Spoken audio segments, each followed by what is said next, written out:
Welcome to the VB Toolbox and to part 3 on my series on working with Microsoft Access in VB.NET. In this tutorial I will be showing you how to delete items from your Microsoft Access database with your application. When we're done, I hope to have something that's similar to this. So essentially I want to be able to select an item in my database, and by its ID I want to be able to delete that user, and I can do that and it will remove it. So let's go ahead and get started. If you don't have or if you haven't seen the rest of the series, I recommend either checking that out, and but if you haven't, I will post the project source code in the description of the video. So feel free to download that and follow along, or just check it out. Alright, so let's go ahead and get started here. I'm going to go ahead and begin by adding a couple of items to our forms. So if you want to just grab a label control and put that on there somewhere, and also a text box control. We will use these to output some of our database items, just so we can kind of visualize. And I'm going to grab both of those. If you hold down your Shift key, you can select both of those items, and then Control C to copy them. And then you can right click and paste, or Control V, either way works. So I'm going to grab the properties on these here. First I'm going to start with this text box, and this will be for the username. So I want to be able to select a user from my DataGridView and populate this value. So I'm going to change the name property on this to txt delete or del user, and then I'm going to pull the database or the table user ID into this field, and I'll be using that as the identifier to delete the user by. So I'm going to say txt del ID, delete ID, and I'll change the text on these labels. Select the label and go down to the text property. I'm going to set this one to username, and I will set this one to ID.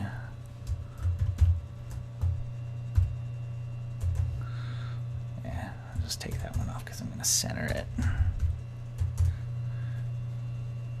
Or try to. And just for fun, I'm going to change the style on both of these text boxes to be flat. So you can highlight them both, set it to fixed single, that just flattens them. And I'm going to take the ID box here, and let's see, I want to, just for fun, I'm going to set the text alignment to centered. And then I will do select both of these again by holding the Shift key down, and I'm going to set them both to read only, because I don't want to be able to input any values into it. That's totally up to you if you want to be able to input values. That's A-OK. Alright, so now that we have that, one more item that I want to add. In the previous video we created this menu strip up here. I want to add another menu strip item. I'm just going to double click next to new user here, and that will allow me to add a new option here. I'm going to call it delete user, and hit enter once you enter that.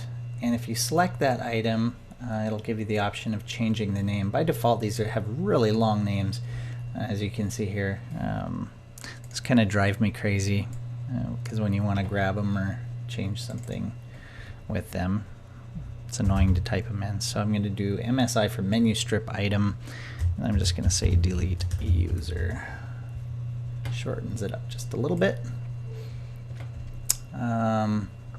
Let's see. Okay, so now we should be able to jump into our form coding. We kind of have everything we want up here. So let's, you can press F7 or jump over into your form code if it's up. And I think what I'm going to do first is I'm going to revise. We used this not empty function for error checking. I'm going to make that a little more robust so we can actually shorten these error checks even more than they already are. Kind of makes them a little cooler. So I'm going to change this. Whoa, didn't mean to do that. Change the name of it to no errors. It's a little more intuitive too, right? Then I'm going to add an optional parameter here. Say optional report as a Boolean. And I'm still going to return a Boolean value. Now when we change this anywhere we've used it, it's not going to be happy, but not to worry. Mistyped that. Okay, so what I want to do here is I'm going to say if not string dot is null or empty access dot exception. So I'm going to be checking our exception string again, and if that string contains something, then we know that we have an error, that we've detected an error. So I'm going to say then if, and I made a little mistake up here, but we'll correct that in a moment. We'll say if report, pulling from our parameter up here, if report equals true, then I'll put a message box with our query errors. So I'll say message box access dot exception. Make a little note here that this flag tells us that we want to report the errors. Otherwise, just return false, okay? Meaning that we have detected an error, okay? So we can optionally report it, or we can just return a false value and perform anything on the other side. Whenever using an optional parameter, you need to specify a default value. That's why it's not happy here. So what I needed to do is just say set this to a default value. So by default, when we call the no errors function, if we don't specify anything here, it's automatically going to assume that we don't want a report, and it'll skip this line here and just report a false. Otherwise, if we do specify a value, it will output a message box with the error message in it, which is handy for error checking. So in the event that it does return a null or empty value, meaning that no errors were detected, let's just return true. So no errors is true. No errors were found. It's pretty simple, but a little more robust than what we had down here. So now I can come down and correct some of the errors that it found. I don't have my error list open down here. Not that it's a big deal, but we can say if no errors, get rid of this old parameter. And generally I like to report errors. So what I'll do here is I'll say report and abort on errors. Say no errors. Do I want to report? Yes. So report equals true. If no errors are found equals false. If errors are found, then just exit the sub. So we just basically what we did is remove the need to put our message at the end of this. It just shortens up. All of these lines now can be shortened to this. So if errors are found, exit the sub. Okay, crash gracefully. Optionally report the error message that was found. Going to repeat down here. Actually, we can just save ourselves some keystrokes. Boom. So both those corrections are made. Shortened our code just a little bit. Now we can actually begin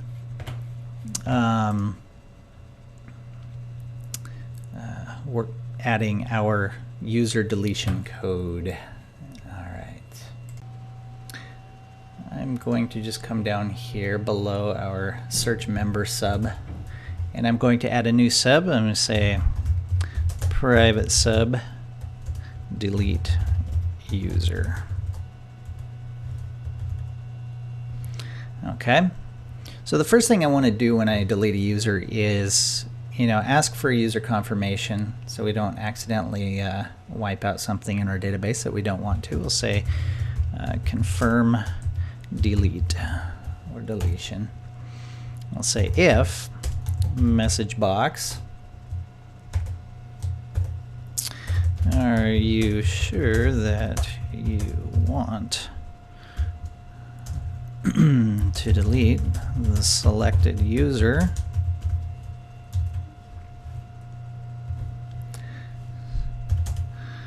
And the message box style that we want will be a yes, no.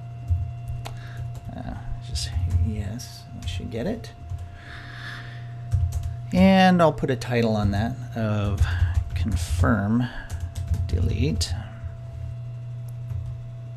So if the value of this, if the user selects no,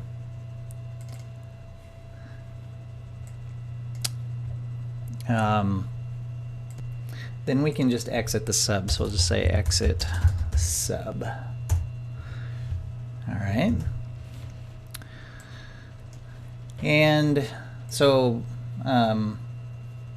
then if the user selected yes, then the code below that will continue to execute. Otherwise it'll just bail out of this sub. So we'll say delete selected user, and we will add a parameter for to filter by the user ID in the table. So we'll say access dot add param, and I'm just going to call it UID for the user ID, and we want to grab the user ID from the txt delete ID field right here. Okay, and we'll use that for our filter against the database. So we want to grab the text value of that text box, and now we can execute that command. So we'll say access dot execute query, and here's where we will add our delete SQL code. And we'll say delete from the members table, where the ID column, I don't know if I have that open in here where you can see it. Essentially you want to grab a unique identifier, otherwise you may end up deleting more records from your database than anticipated. So use your primary key field or something that's unique. In this case, the username would also work because the username should also be unique in this table if it's indexed. That's really up to you, and hopefully you have a knowledge of the table that you're deleting records from. So in this case, I'm going to say where the ID column equals, and then our parameter name, user ID.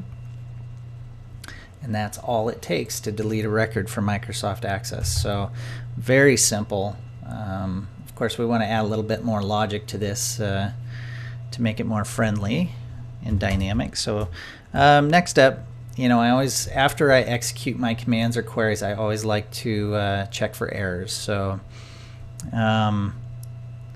in this case, again, well, actually I will go ahead and report. So I'm just going to once again grab this code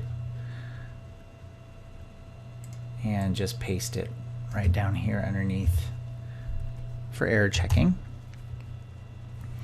And once we're done, we want to clean up and refresh the DataGridView to reflect our changes and be 100% certain that something actually happened successfully. So we'll say cleanup and refresh. So I'm going to clear my text fields. I'm going to say txt delete id dot clear and txt delete user dot clear. And then actually, you know what? Be kind of something I do want to do here. I didn't set this delete user to be disabled. We don't want to just always be able to access this button. We want to be able to access it if something is actually here. So let's set this to set the enabled property on that to be false by default. And then when we're actually, when we actually have something to delete, otherwise we'll try deleting a blank record, we may get an error or something. So just a little extra logic there. So I'm going to go ahead and delete or disable that item, and then here we'll say MSI delete user dot enabled equals false in our cleanup. And then refresh the grid, once again relying upon this refresh grid that we made in an earlier tutorial. Okay, so I should just refresh the items. Now, something we do want to change in that sub is we're not actually, I did clear the combo box. Okay, well, for some reason I thought I hadn't cleared that, so each time this runs it would re-add the items. You may get duplicates, so this actually does purge that user list, that combo box drop down. So never mind. All right. So with that, we should actually be able to delete a user already, but there's a few other things that we want to do first.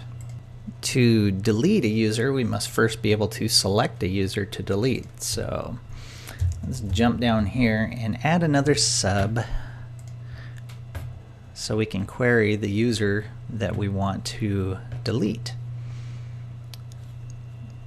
I'm going to say private sub select user, and I want to be able, I'm going to provide the username as a parameter, so I'm going to say username as string.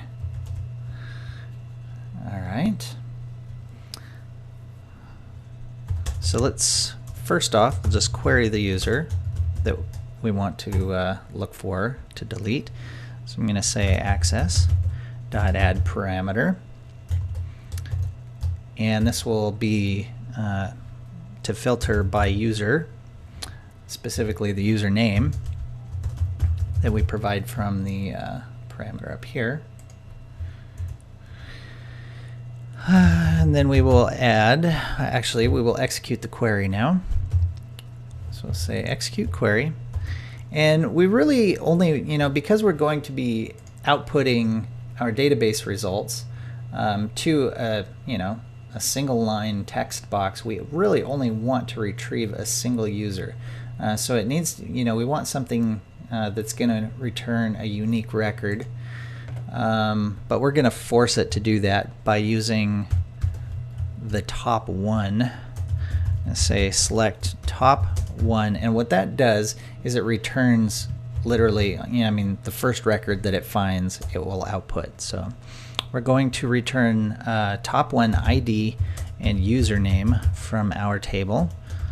Let's say from members,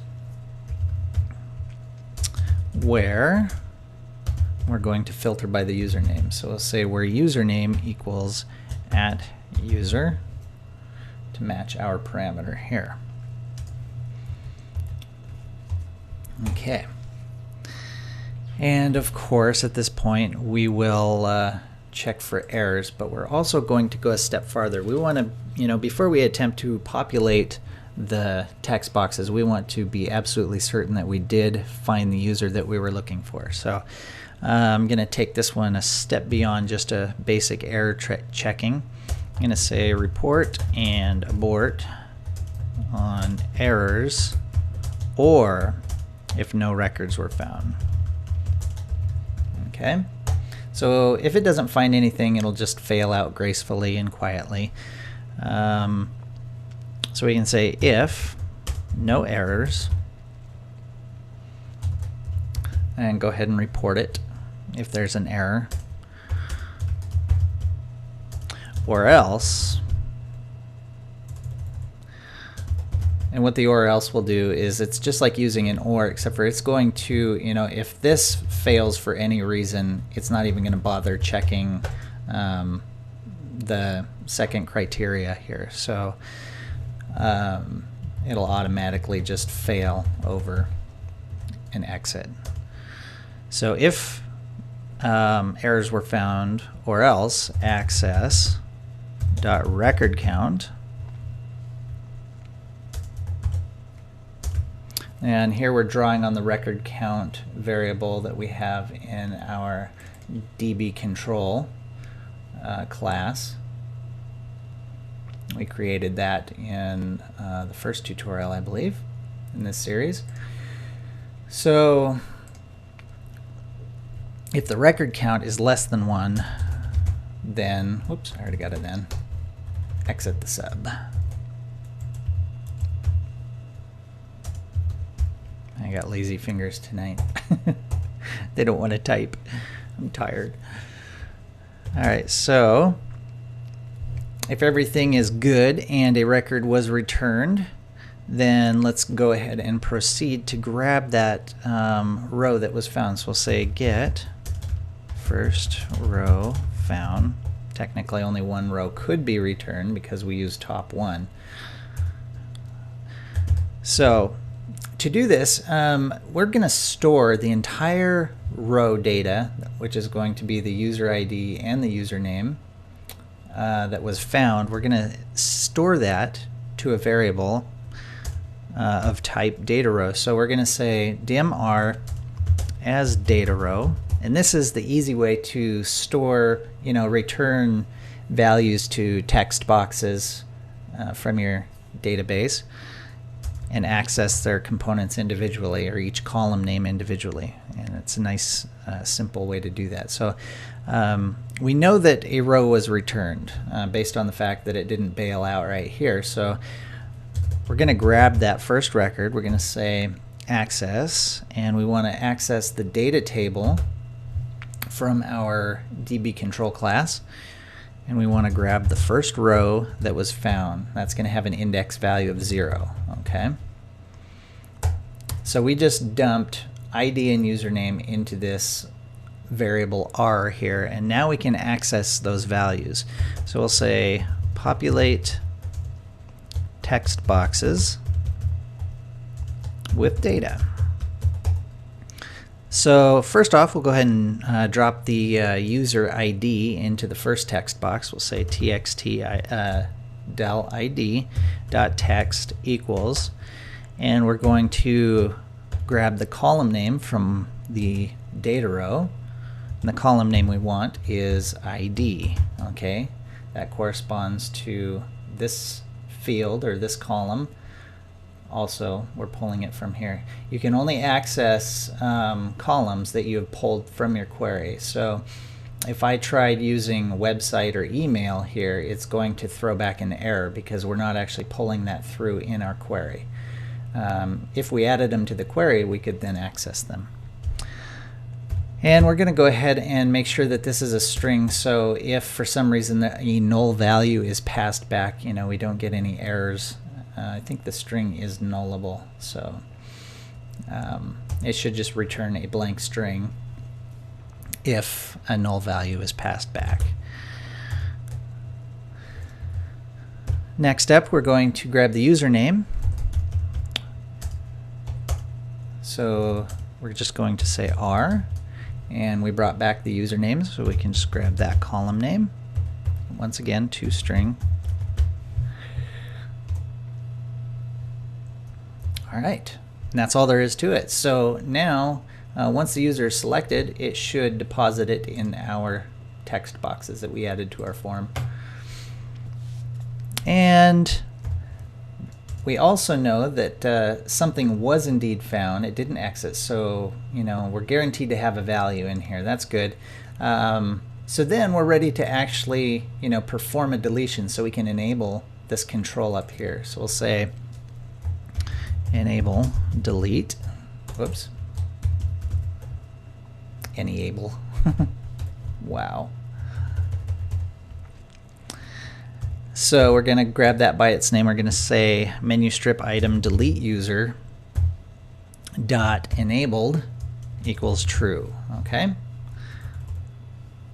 So when we select a user, if everything comes back good and we actually get a value in our text boxes, it should enable that form field or that control.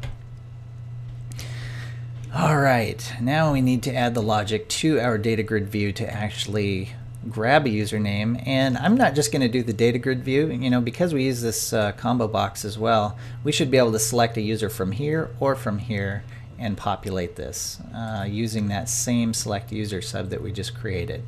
So now we can have some fun with this. I'm going to go ahead and start with the ComboBox. I think that's probably simplest of the two. So if you double click on the ComboBox, you should get the selected index change event. Sorry about the background noise if you can hear that. There's a lot of thumping around going on upstairs.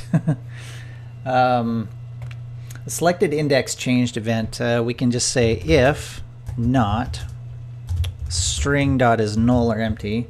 We want to make sure that there is actually something in the ComboBox when we select it before we try grabbing the value from it. So we'll say if it's not empty or null, then return cbx users dot text.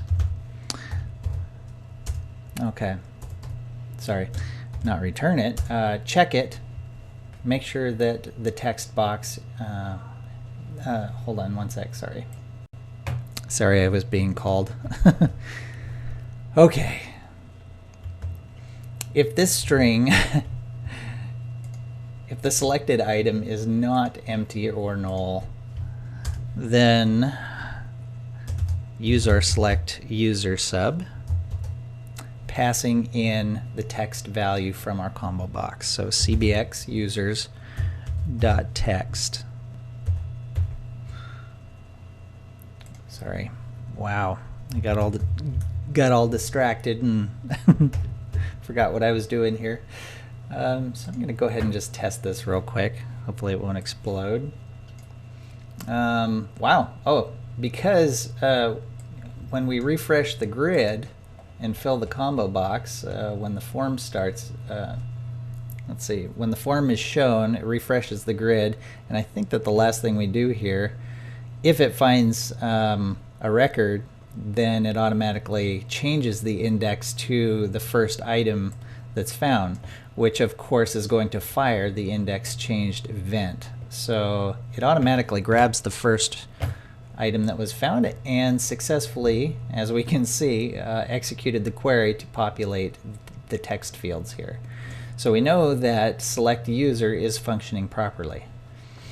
It said, query the database for a Daramus, and if that username is found, then return the ID and the username to our text boxes.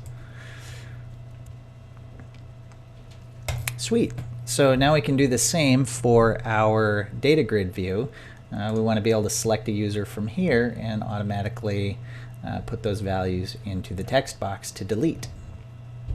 So if we jump back into here, and what we want is our DataGridView, DGV data. We want the events for that, so find that, and we are looking for the cell click event, and if we grab that, it'll generate the code for us there. And what I want to do here is prevent out of index range errors. Sometimes if you select, you can't see them without running this here, but see if I can do it. If you click outside of the actual items, like on the columns to sort them, those are negative index ranges, like -1. Up here, I think those are -1. So if you click those, it counts as a cell click even though it's outside of the cells. Sometimes it'll throw errors at you, so we're just gonna keep those from popping up. I'm just gonna say if E, and we're grabbing our cell event args here. If the row index is less than 0, or the column index is less than 0, then just exit the sub.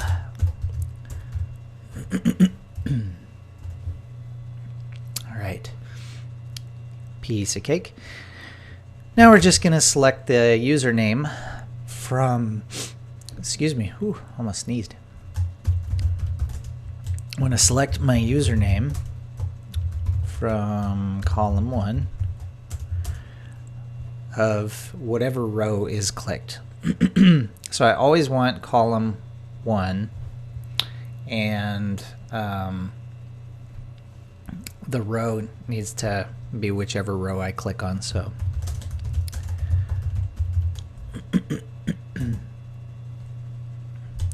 so here I'm just going to say select user,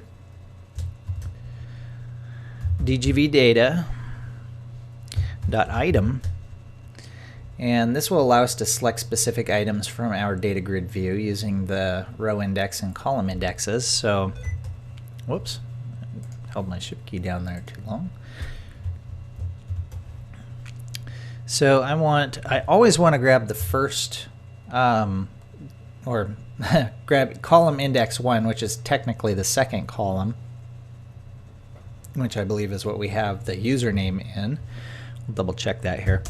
And I want the row index to be dynamic, so any row that I click, it will follow. And then I want to grab the value from whichever cell is selected. So, okay, let's just double check this.